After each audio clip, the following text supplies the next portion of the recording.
বিজেপির নেতৃত্বদেরকে বলতে চাই, বিজেপি শাসিত রাজ্যগুলোতে আগে পরিবর্তন আনুন, তারপরে বাংলার দিকে তাকাবেন।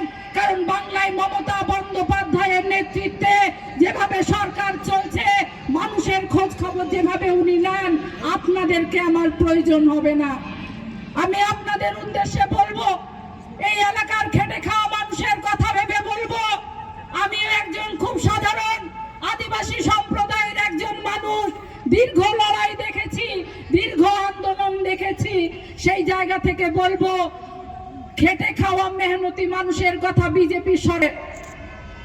বিজেপির নেতারা কি বলছে, কিছুদিন আগে আমি শুনলাম যে মেয়েরা যদি যারা লক্ষ্মী ভান্ডার নিচে তাদেরকে ঘরে আটকে রাখতে।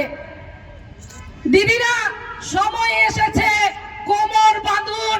যারা বলছে তাদেরকে ঘরে আটকে রাখার টাইম আমাদের চলে এসছে।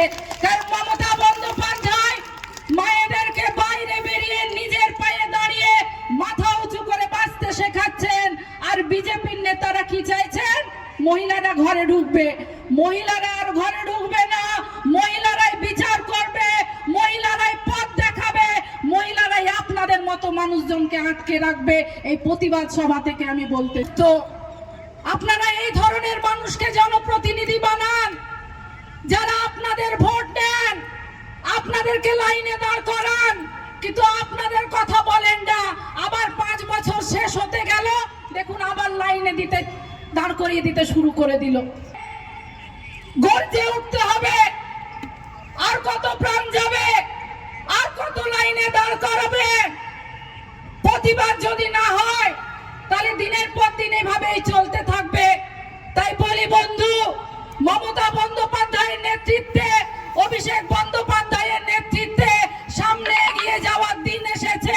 রাস্তায় নেমে প্রতিবাদ করতে হবে, বিজেপির নেতাদেরকে ঘরে ঢুকিয়ে দিতে হবে, এমন অবস্থা করতে হবে যাতে একটাও ঝান্ডা বাঁধার লোক না পায়। তবেই হবে অরিজিনালি লাইনে দাঁড় করানোর